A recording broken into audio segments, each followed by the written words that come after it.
حکومت جو ہے وہ عمران خان سے این آر او مانگ رہی ہے۔ یہ کیا بات ہے؟ یہ بات تو بہت بڑی ہے، تو یہ ہم آپ کے سامنے رکھتے ہیں۔ اور تاحال جو مذاکراتی ٹیم ہے اس کی بات عمران خان سے کیوں نہیں کرائی گئی کھلے ماحول میں، یہ بھی آپ کے سامنے رکھتے ہیں۔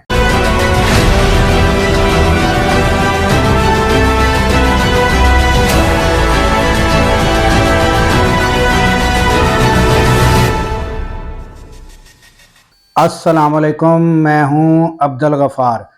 ناظرین، یہ بات سامنے آ رہی ہے کہ حکومت نے جو ہے گھٹنے ٹیک دیے ہیں اور عمران خان سے این آر او مانگ رہی ہے۔ یہ کیا بات ہے؟ اس کی حقیقت کیا ہے؟ یہ آپ کے سامنے رکھتے ہیں۔ یہ بات اگر پی ٹی آئی کے لوگ کہتے یا کوئی پی ٹی آئی کے حامی اینکر کہتے تو پھر بھی اس بات کو غور کرنے کی ضرورت تھی، مگر یہ بات سینئر اینکر حامد میر انہوں نے ایک چینل پر انٹرویو دیتے ہوئے کہی۔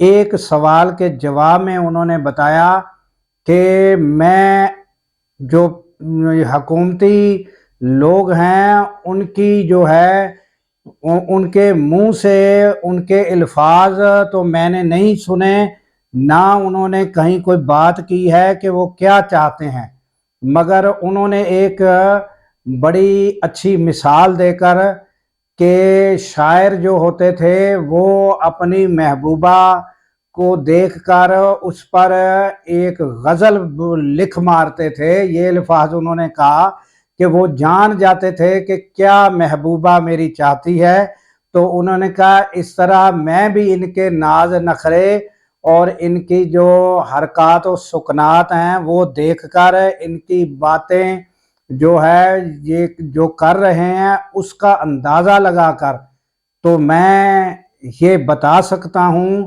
کہ اب یہ عمران خان سے این آر او مانگنا شروع ہو گئے ہیں۔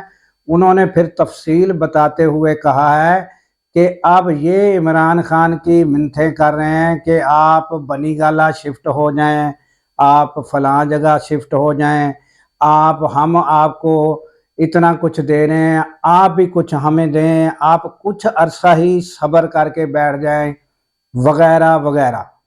تو یہ حامد میر کی جو خبر ہے وہ یہ ہے۔ اور دوسرا یہ ہے کہ میں نے آپ کو بتایا کہ اچھی خبریں، تو یہ گزشتہ روز جو بیرسٹر گوہر تھے وہ ملاقات کر کے آئے، انہوں نے ساری جو ہے وہ بتائی کہ بھائی یہ مذاکرات جاری رہنے چاہیے، اور عمران خان کی جو لچک ہے وہ بھی ہم نے بتائی کہ انہوں نے تھوڑا لچک کا مظاہرہ کیا ہے مذاکراتی کمیٹی کے حوالے، مگر تاحال یعنی وہ جو ہے کمیٹی کی ملاقات تاحال نہیں ہو رہی۔ اب یہ معاملہ کیا ہے؟